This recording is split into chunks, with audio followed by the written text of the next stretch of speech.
Bom, vou passar aqui para fazer rapidamente a correção da prova da URGS, lembrando que foram 23 questões de leituras obrigatórias, um número absurdo, gigante, só 2 fora das leituras, ainda 2 de compreensão. Bom, não sei onde é que a URGS quer chegar com isso aí, né? Somente leituras obrigatórias. Aí veio uma sobre Shakespeare. A um diz escreveu tragédias, sim, né? Comédias também, Sonho de uma Noite de Verão, quem, por exemplo, viu o filme aquele de Sociedade dos Poetas Mortos. Poemas, sim, né? Escreveu muitos sonetos, mais de 150, só que romances, não. Então a um estava errada. Shakespeare foi o principal dramaturgo da era elisabetana, sim, deixando um legado que ultrapassa a cultura inglesa, claro, né? A importância da obra dele. Shakespeare criou personagens que se tornaram exemplos da psique humana, como Hamlet, Rei Lear e o casal Macbeth. Verdade. Então aqui um pouquinho sobre o William Shakespeare. Então o gabarito D.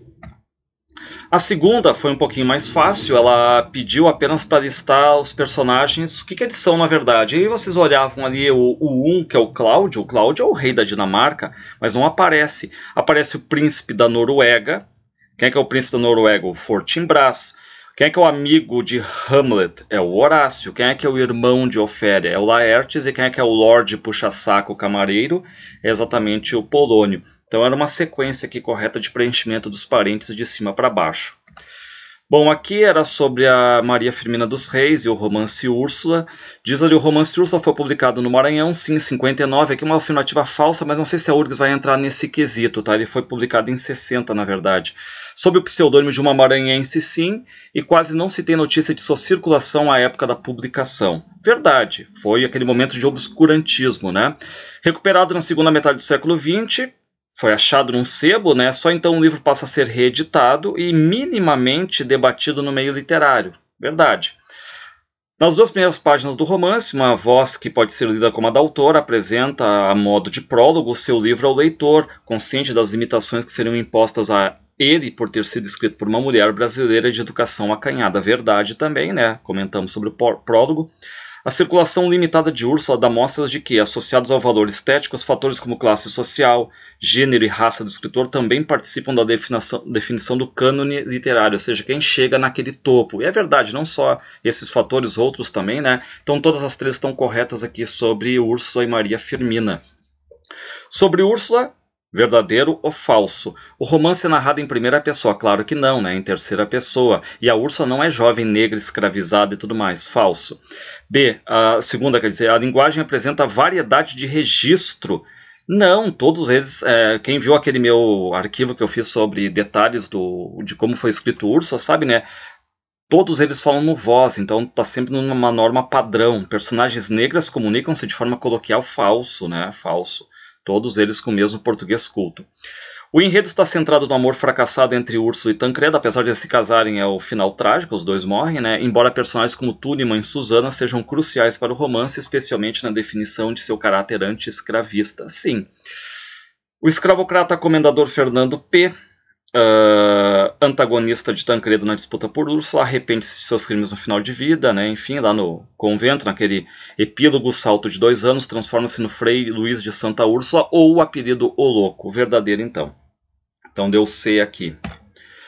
Sobre o conto Espelho de Machado de Assis, verdadeiro ou falso? Jacobino Casmurro, o cavaleiro, lembra que ele é todo casmurrento, se alguém falar alguma coisa, replicar, eu já levanto, não falo mais nada, expõe aos eloquentes investigadores de coisas metafísicas sua teoria sobre as 2 almas humanas, aquela que olha de fora para dentro e de dentro para fora, ou seja, a alma exterior e a alma interior, verdade. O alferes, sozinho em casa, precisa despir-se da farda para ver-se nitidamente no espelho. Não. Ele, despindo-se, não se vê sombras, esfumaçadas e tudo mais, mas quando ele coloca a farda, ele vê a imagem nítida. A nomeação de alferes para a Guarda Nacional já era esperada por todos, uma vez que vinha de família nobre. Não, né? Tanto é que ainda juntaram uma grana, pagaram a farda dele e tudo mais, né? A leitura do conto permite refletir sobre a vaidade, o reconhecimento público, desigualdade social, a aparência. É verdade, né? A vaidade aqui. Então, A. Considera as seguintes afirmações sobre o conto Teoria do Medalhão de Machado de Assis. A URGS apostando aqui nos contos teoria. Ó. O pai, em diálogo com o filho na noite em que este completa 21 anos, dá instruções de como tornar-se um medalhão. É verdade. Mas essas instruções envolvem dedicação aos estudos? Não. O que é um medalhão? Ser vazio, não ter ideias, ser um senso comum raso totalmente. É falso. O texto é construído em chave irônica, e a ironia é tematizada no conto, claro, né? Uma ironia de como ser um ser apenas de aparências. Obviamente, o Machado destrói a sociedade ali, ironizando. O filho não aceita os conselhos do pai e contra-argumenta em defesa de uma vida de facilidades e privilégios. Não, ele não faz isso, ele não argumenta, né? O filho quase não fala, na verdade, né? Então, ele fica só ouvindo a teoria desfilada pelo pai. Então, apenas a 2. Assinala alternativas corretas sobre o conto A Sereníssima República, do Machado de Assis. O Cônego Vargas apresenta em uma conferência, assim, dirigida a uma plateia, né, sua pesquisa sobre o regime social das aranhas. Verdade, uma alegoria com o ser humano. O tom do conto é eufórico com o sistema eleitoral adotado na República e com a postura idônea dos eleitos e seus eleitores. Não, né? A gente sabe que é uma crítica às práticas corruptas aqui.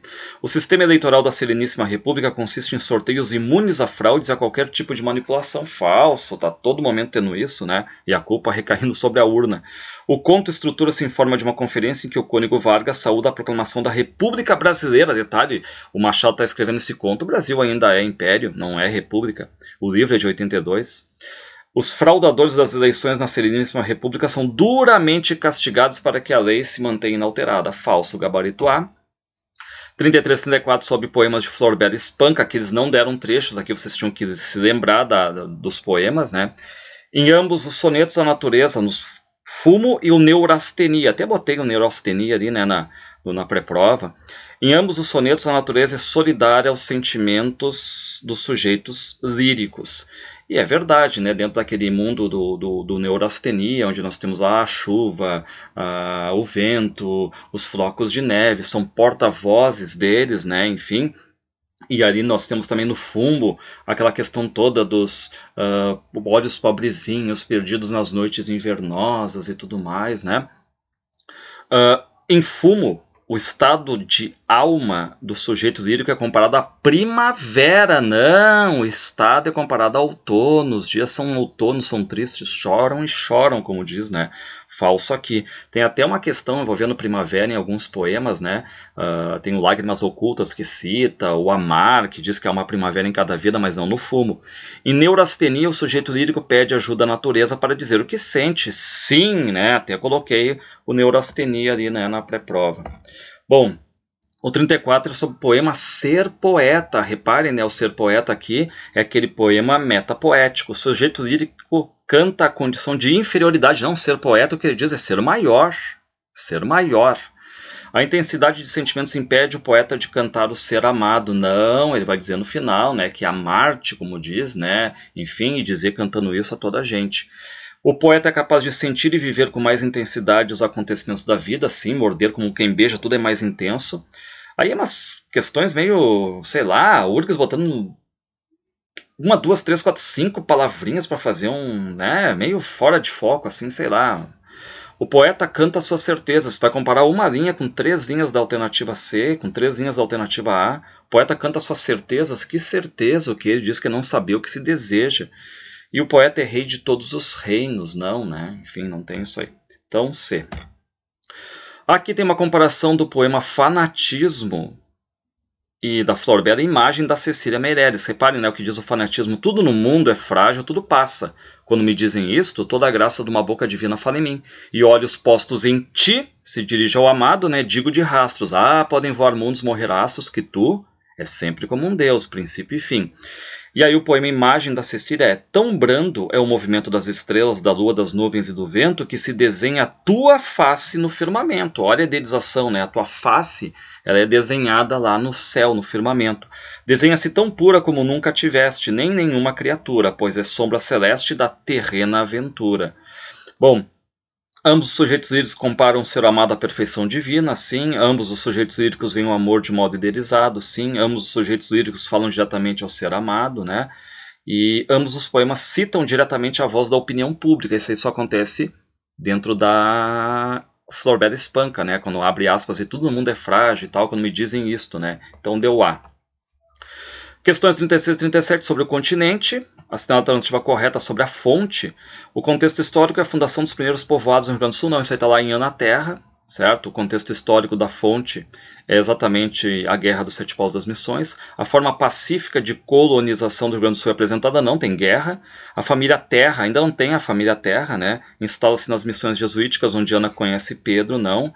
Pedro Missioneiro tem visões, sim, né? Inclusive que o Cepé morreu, a questão da mãe, e premonições que dão dimensão mítica na narrativa, sim. Pedro é morto? Não, Pedro não é morto no capítulo da fonte, ele vai ser morto lá no capítulo da Terra, né? Pelos irmãos de Ana por roubar o punhal de prata da família. E o detalhe, o punhal de prata não é da família da Ana, o punhal de prata vem com Pedro Missioneiro e era a herança do Alonso lá da Espanha, gabarito D. E aqui diz sobre Ismária-Caré, o contexto histórico é o surgimento da oposição republicana e abolicionista, verdade. Tanto que o Licurgo está ali, né, dando em Santa Fé, no sobrado dele, libertando mais de 30 escravos. O ano de 84, Santa Fé é levada à categoria de cidade. Sim, a gente vê durante todo o livro a ascensão de Santa Fé. Licurgo casa-se com a prima Alice Terra, filha de Florencio. Sim. Licurgo, por respeito e fidelidade a Alice, termina seu relacionamento com Ismária. Não, ele casa tendo amante ainda, né? Inclusive na festa lá do sobrado está chegando a Ismária, né? Falso então aqui. Ela ganha até título, né? Ismária-Caré. Aí tem um trecho do quarto despejo da Carolina Maria de Jesus, 18 de dezembro, eles poderiam ter dado uma quebra, deixar a data, né? Eu estava escrevendo, ela perguntou-me, Dona Carolina, eu estou neste livro? Deixa eu ver. Não, quem vai ler isto é o senhor Aldário Dantas, que vai publicá-lo. E por que eu estou nisto? Você está aqui porque naquele dia que o Armin brigou com você e começou a bater-te, você saiu correndo nua para a rua. Ela não gostou e disse-me, o que é que a senhora ganha com isto? Resolvi entrar para dentro de casa. Olhei o céu com suas nuvens negras que estavam prestes a transformar-se em chuva. Considerei as afirmações sobre o trecho, né? Está presente no fragmento uma tensão que perpassa o conjunto do livro, ao mesmo tempo em que se apropria da experiência de pobreza e violência da favela, a Carolina quer diferenciar-se dela. Sim, ela é um ser culturalmente superior ali, né? Que lê para todos. Aldário Dantas aparece como uma figura, o repórter que descobre ela, né, que representa a oportunidade de publicação e autoridade letrada, a verdade. O anjo da guarda dela, na verdade, ali, né? Aparece no fragmento uma alternância narrativa que marca quarto despejo do dia a dia inclemente na favela, né, para certa linguagem literária idealizada por Carolina. Verdade, então ela sai desse diálogo, por vezes meio tosco até, né, bruto e tudo mais, e tenta sempre perpassar alguma coisa mais literária. Então as três estão corretas. Aí citaram Úrsula e quarto despejo e queriam que vocês colocassem, né, quem é que está falando ali e tudo mais. Eu estava pagando o sapateiro e conversando com um preto que estava lendo um jornal. Ele estava revoltado com um guarda civil que espancou um preto e amarrou numa árvore. O guarda civil é branco e há certos brancos que transforma. Então a gente já vê essas marcas assim de corrupção na concordância verbal, a gente já sabe que é do quarto despejo. 2 homens apareceram e amarraram-me com cordas. Eu era uma prisioneira, eu era uma escrava. Ó, Susana do Úrsula falando aí, ó. Foi em balde em vão que eu supliquei em nome da minha filha que me restituíssem a liberdade. Então aqui é a Susana. Davam-nos água imunda, podre, dada com mesquinhez, saí lá dentro do navio negreiro. Isso aqui é a Susana do Úrsula também. E ontem eu comprei açúcar, ó, tá faltando um acento, estão vendo? E bananas, os meus filhos comeram banana com açúcar, porque não tinha gordura para fazer comida. Aqui é o quarto despejo, certo? Sobre o álbum Elise e Tom, verdadeiro ou falso, a função conativa, apelativa, em que o sujeito cancional dirige-se a um tu ou você, está presente, diz ali o texto, né, na maioria das canções do álbum. E é verdade, né, tem na Águas de Março, Triste, O que tinha de ser, ou Por toda a minha vida, que tem Ó, meu bem amado, quero te fazer-te, né? Chover na Roseira, aquele Olha. A maioria das canções do álbum são sonetos de Vinícius, falso, né, musicados por Tom Jobim, interpretados. Só tem um soneto, que é o soneto de separação ali. A maioria, claro, a grande maioria, na verdade, né, Tom Jobim sozinho e suas parcerias. Canções como Águas de Março e Chovendo na Roseira configuram quadros descritivos do mundo natural, sim, essa coisa ecológica. Todas as canções do álbum tematizam separações amorosas. Falso tem basicamente 6 de final feliz, 6 de desastre ali, né? Então, próxima, cita 4 canções aqui, tá? Que é Modinha, Retrato em Branco e Preto, Inútil Paisagem, Corcovado. Então, reparem aqui, né? A Inútil Paisagem é aquela que pergunta, né, mas para que tanto céu, tanto mar? Ou seja, o sujeito cancional solitário não consegue desfrutar da natureza. Então essa aí é a paisagem inútil. Aí, criação metacancional, em que a canção aparece como forma de remediar a desilusão amorosa. Esse aqui é o famoso modinha, né? Vai triste canção, sai do meu peito e semeia a emoção, vira poesia, vira canção. Aí tem o sujeito cancional expressa sua felicidade em ter morada, amor, violão e a própria canção. Lembrem, né? Um cantinho violão, esse amor, uma canção para fazer feliz a quem se ama. Esse aqui é o Corcovado. E a última, o sujeito cancional manifesta sua reincidência em um amor que o já o fez sofrer, que é exatamente o retrato em branco e preto naquela parte. Já conheço os passos dessa estrada, sei que não vai dar em nada, seus segredos sei de cor lá. Bom, Gota d'Água, Jazão. O que diz do Jazão ali, né? É autor do samba que já dá título à peça, assim, Gota d'Água, e o sucesso do samba deve-se unicamente ao talento e originalidade de Jazão. Não, quem é que financia, quem é que paga o jabá para ficar tocando e martelando na mente de todo mundo é o Creonte. Joana renega sua origem popular e almeja deixar o conjunto habitacional onde reside. Não, ela não quer isso, né? Ela vai ser expulsa pelo Creonte, na verdade. Ela pede um dia daí, né? E ela vai processar a vingança dela, que vai sair pela culatra, mas é isso aí. A traição... Então as duas estão erradas já. A traição conjugal está associada à traição de classe, já que Jazão abandona Joana para casar-se com Alma, filha do proprietário do conjunto habitacional. Então, verdade aqui. Bom, aqui nós temos Hamlet com Gota d'Água, né? Hamlet e Joana caracterizam-se como heróis trágicos por sua retidão de caráter, ou seja, sem desvios de caráter. Como é que a gente encara isso, né? O Hamlet tá, até um pouco, né? Enfim, mas a Joana, ela se separou do marido e tudo mais, né? Então tem toda essa história também por trás. E pelo ímpeto de decisão, ou seja, né, pela aquela questão premeditada, pelo impulso de decisão, e que na verdade não é, né? Se a gente for olhar por esse lado aí, que a URGS colocou, tanto Hamlet quanto Joana, eles preparam essa vingança, né? Tudo é preparado, tudo é pensado, digamos. O Hamlet tem até a oportunidade de matar o tio, só que ele não faz isso aí, né? Tá rezando, então ele processa a vingança depois. Os heróis são vítimas da situação corrupta em ambas as peças. Ok. A presença de narradores reforça o aspecto moderno das duas tragédias. Detalhe, né? O teatro, ele dispensa o narrador. Na verdade, ali, quem assume a voz narrativa é mostrado o personagem, vivenciando isso aí, contando a história, né? Não é narrada nesse sentido, ela é mostrada pelos personagens. Então não tem essa questão do narrador, aí não é um romance, um conto para ter, então, o narrador. Aí nós temos Macabeia e Joana. Aí até esse trechinho eu botei na pré-prova, né? Ninguém vai sambar na minha caveira, vocês estão de prova. Eu não sou mulher para macho chegar e usar como quer depois dizer tchau. Isso aí é a Joana.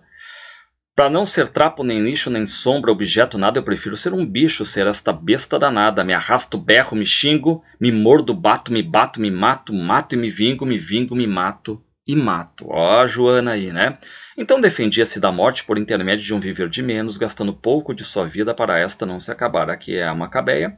E ela nascera com maus antecedentes e agora parecia uma filha de não sei o que, com ar de se desculpar por ocupar espaço. Essa aí é a Macabeia.